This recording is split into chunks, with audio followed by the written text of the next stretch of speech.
movie Big Shot sexually harassed women for years was, if we're really honest, not the most surprising headline of last week, at least to some of us. Inappropriate behavior in the film industry is nothing new. Charlie Chaplin, a founding father of Hollywood, had an unhealthy obsession with teen girls. He even married one. Powerful men have objectified, manipulated and harassed women for eternity, or at least roughly as many years as Clint Eastwood has been alive. And it's not just the film industry, either.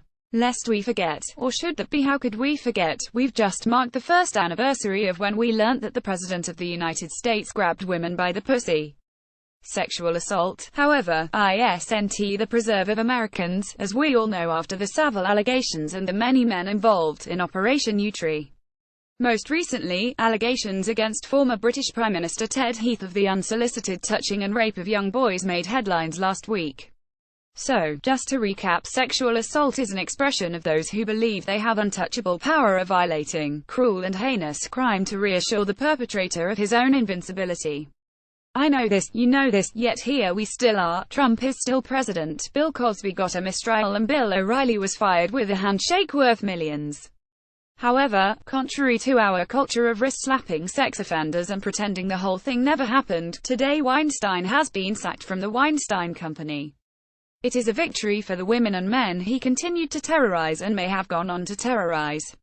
Rebecca Traister recently wrote powerfully in the cut of her experience of Weinstein.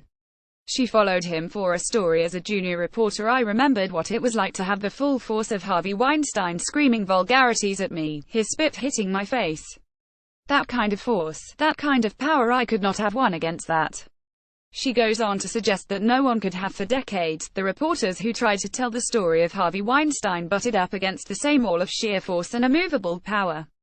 Today, that immovable power just moved a little. Which is great, but, as Traister makes clear, everyone knew.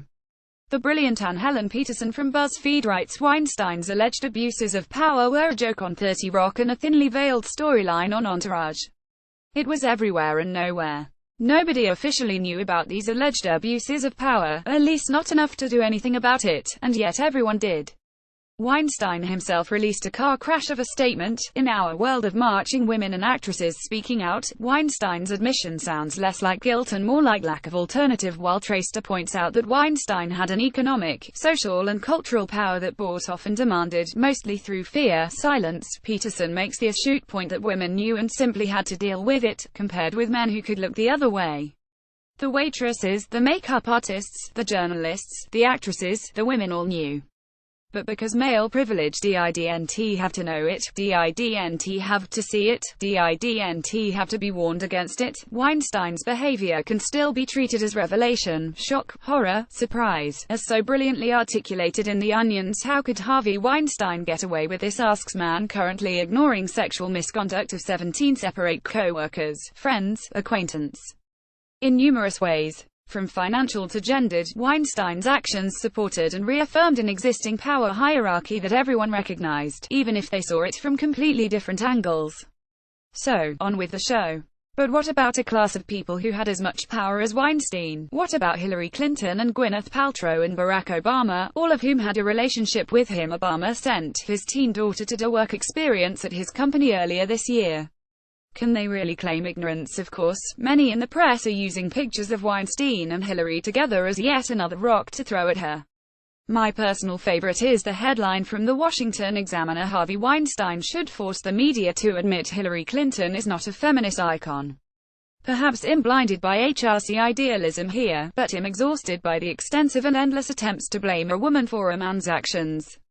And what do we do now? The Daily Beast noted that John Oliver was the first late-night show host to mention Weinstein at all. When asked about the allegations, Trump said he wasn't surprised. I roll X1000. Weinstein himself released a car crash of a statement. In our world of marching women and actresses speaking out, Weinstein's admission sounds less like guilt and more like lack of alternative.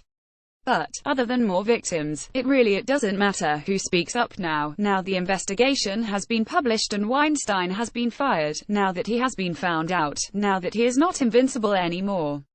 The problem is there are so many more who think they still are. We must learn from the power structures that kept Weinstein so firmly in place. For many, silence was not a choice. But, going forward, those who were silent must know their complicity was wrong. Power structures are dismantled by either a grassroots movement, like the 50 or so women who came forward with allegations against Bill Cosby and the 8 women who spoke out against Weinstein, or the powerful using their privilege. Women are coming forward. From now on, power must truly hear them. At Marasaj Bait.